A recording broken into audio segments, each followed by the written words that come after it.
Now, as you likely know, earlier today at Star Wars Celebration, the long-awaited teaser trailer for Episode 9 dropped, giving us our first official glimpse at the movie. And wasting no time here, let me just jump right in by first quickly answering these two questions. What did I think of the trailer? And what do I think of the title? Well, as for the trailer itself, honestly, I thought it looked pretty good, but not blow me away fantastic. It took that spark of hope that resides within me and tried to fan it a bit. It tried to build it into a full-fledged fire of excitement for the movie, but I'm not sure it quite pulled that off, mainly because it didn't really tell us much about what the story was going to be. Not that I exactly expected it to, mind you. And pretty pictures are one thing, but substance is another. But yeah, overall it looked cool, and I'm certainly more excited now than I was before I saw it, so I guess it did its job. As for the name The Rise of Skywalker, and rumors have been swirling around for a while now that it was going to be called something like this, that it would include the name Skywalker, well, it's an odd choice and I'm not sure I like it, to be honest, though I may completely change my mind after seeing the movie and figuring out who or what they're talking about exactly, why they're calling it this. Because the big question around the title everyone seems to be asking is, what Skywalker are they even talking about? Luke? Leia? Kylo Ren? Anakin even? Or maybe Rey will end up being a Skywalker after all. Or maybe the name Skywalker will become something like a title, or has a greater meaning we'll learn about in the movie. And my gut feeling tells me that it'll be the latter in this case, that there is more to the name Skywalker or the family itself than we've known about previously. But really what this trailer said to me is J.J. Abrams is going back to his story for the sequel trilogy and will be pretty much brushing aside the events of The Last Jedi. I mean, the very first thing we see is Rey on what I guess is Jakku, though I suppose it could be Tatooine, and she has apparently repaired and is using the legendary Skywalker lightsaber. Though oddly enough, I'd never really thought about it that way until Episode 7, especially considering I thought it had been lost forever in The Empire Strikes Back. But anyway, she's using the Skywalker Saber. It's been put back together, and this is the first thing that the last movie decided to break that has been literally repaired or fixed, but it won't be the last. And as we're seeing this, we also have a voiceover of Luke Skywalker talking about how the Jedi have passed on all they know for 1,000 generations, which is what I wish he'd been saying in the last movie, instead of talking about how the Jedi should end, but whatever. That is what it is now, and it's time to move on. We then see Kylo's TIE silencer flying across the desert floor towards Rey, and she starts running away from it before flipping over it and reminding us all how she's great at everything. And I'm kidding, it actually looked pretty cool, and as long as she's been doing some practicing and training, and not stealing training from the minds of others, I'm cool with what she can do. And that's the thing with Rey. I don't care if she's powerful and can do amazing things. I expect that out of the main character in a Star Wars film. I just want to know the hows and the whys behind all those powers and abilities. And I really hope this movie gives us a better explanation than she's just a counterbalance to Kylo Ren on the light side, and that she downloaded all his training when he mind probed her in The Force Awakens. And speaking of training, I almost got the vibe from the opening scene of the trailer that that's what was going on here, that Kylo was training Rey or testing her for some reason, or that he wasn't trying to kill her at least, otherwise why not just open fire on her? Why try to run her down? Though if it is training, it's a hell of a way to go about it, and something tells me the Jedi Council of old wouldn't approve. They wouldn't approve of masters running down their Padawans with their fighters and hoping they could make the jump. But anyway, that's what it kind of struck me as, Kylo training Rey, though I'm most likely wrong about that. Anyway, this weird game of chicken between these two eats up about half the teaser trailer, but the next scene we get is then a ship flying to a cool new location, and beyond that, there's nothing else to say about it really. It's then followed up by my second favorite scene in the trailer, Kylo going WWE style on somebody and slamming them to the ground. But mainly what I like here is seeing Kylo fight with his troops, much like his grandfather Anakin fought with his troops during the Clone Wars. Next, we see Kylo repairing the helmet he smashed in Episode 8, which is yet another thing we see being fixed or repaired from that movie. And it also seems to symbolize that Kylo will go back to his Vader-worshipping ways in this movie. Which is something I really hope is the case, because I love the idea of Kylo Ren worshipping and fighting for the dark side half of his grandfather, while Rey fights for the light side half of Anakin, who maybe, just maybe, will still end up being her grandfather somehow. I just feel it's an interesting dynamic, one the trilogy has been missing thus far, and that it will link it nicely to the previous two trilogies, which JJ has promised he will do with Episode 9. After that, we then get a glimpse of Finn and Poe together, and though not many people seem to talk about it, one of the biggest mistakes I think Episode 8 made was not putting these two characters together more, and putting them on the side quest or B-plot of the movie together, though preferably on a side quest better and more important than Canto Bight.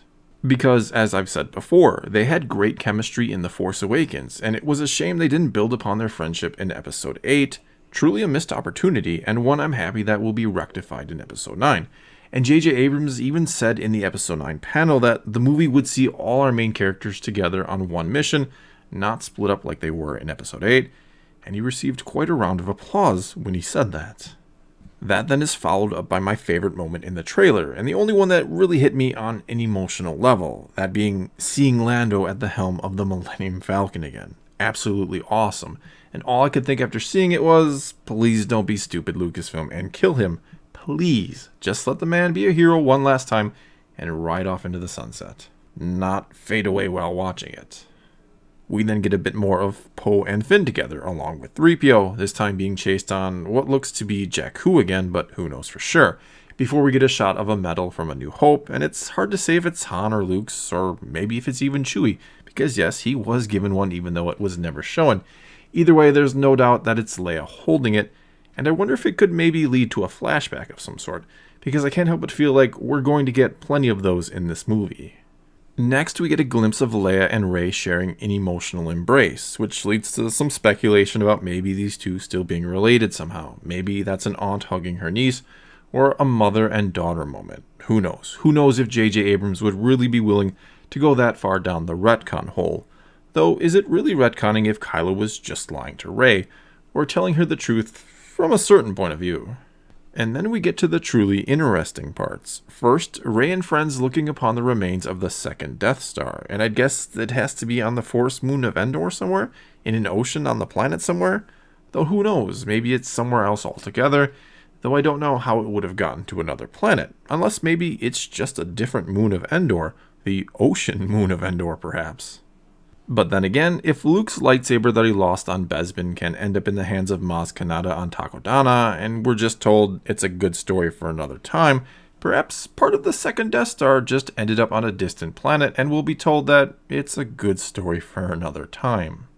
And it is interesting to note here that I remember hearing at one point that one of the original ideas for the sequel trilogy was going back to the remains of the second Death Star where something was going to be found there, and it looks like perhaps some part of that idea has resurfaced. Anyway, next we then hear another voiceover from Luke, and he says no one's ever really gone, which is taken from The Last Jedi, before we then hear the cackling laughter of Palpatine. And as I've said many times before, all killing Snoke in The Last Jedi did was put the onus squarely on Kylo Ren to be the main villain in Episode 9, and it really didn't make much sense considering Rey had been shown to have already beaten Kylo, to have already beaten the main villain of the last movie. Which meant you'd either have to give us a good reason to believe why Kylo Ren would actually win this time, and thus add drama to any type of final confrontation between the two, or bring in another new, more powerful villain, which would make killing Snoke look silly and stupid, or you could also bring back an old, established villain. And guess what? They've apparently brought back an oldie but a goodie, or at least he's somehow going to be a part of the story, and only now, at the end, will we understand the true plan of Palpatine. And one way this could be done is if Rey is a creation of Palpatine, and she'll maybe learn that in the ruins of the Death Star perhaps. And her somehow being linked to Palpatine has been an interesting and rather popular theory that dates way back to the days of the post-The Force Awakens speculation. And really, I'm not sure how I feel about them literally bringing Palpatine back from the dead, if that's indeed what they're going to do, which I actually doubt it is. I think there's a better chance Matt Smith is playing a young Palpatine in some flashbacks, and Ian McDiarmid could be playing the older version in others. Hell, maybe Rey will have Force visions where she begins to learn her parents weren't exactly junk dealers on Jakku, but at one point a couple of them came upon a special child wandering the desert, and after keeping her for a time, they eventually sold her for drinking money.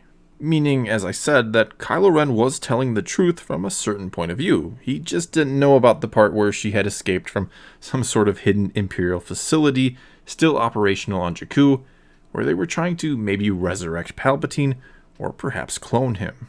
And now for some reason she's being drawn to the Death Star where some dark side remnant of Palpatine still remains and wants to join with the clone, but she's going there to destroy it once and for all instead.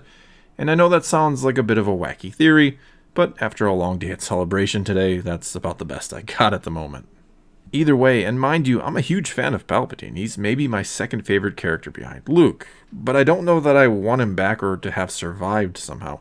Bringing Maul back was a stretch to begin with, but one that really paid off because his character became amazing in the Clone Wars and then in Rebels after being underused in The Phantom Menace. But that should be the one and only time you bring someone who clearly died or should have died back from the dead. You do it too often and death becomes meaningless. And in closing here, again, I thought the trailer looked good, but not great. I'd give it a 4 out of 5. My cautious, hopeful optimism for Episode 9 has been taken up a couple of notches. And as I've been saying, I really do think J.J. Abrams is going to try and give us the best damn ending to this trilogy he can, and one that maybe kind of brushes aside The Last Jedi. And whether you like that idea or not, that really does seem to be what the trailer alluded to. That they're not letting the past die, but that they're bringing it back full force. Well, that's all I've got for you this time. Tomorrow, I'll likely be putting up a video that talks about what you've all had to say about the trailer, taken from both the comments of this video and those left on the poll I put up moments after the trailer dropped. Either way, let me know what you think about this trailer, or the name of the movie, The Rise of Skywalker, and let's talk some Star Wars. And until next time, thanks for watching.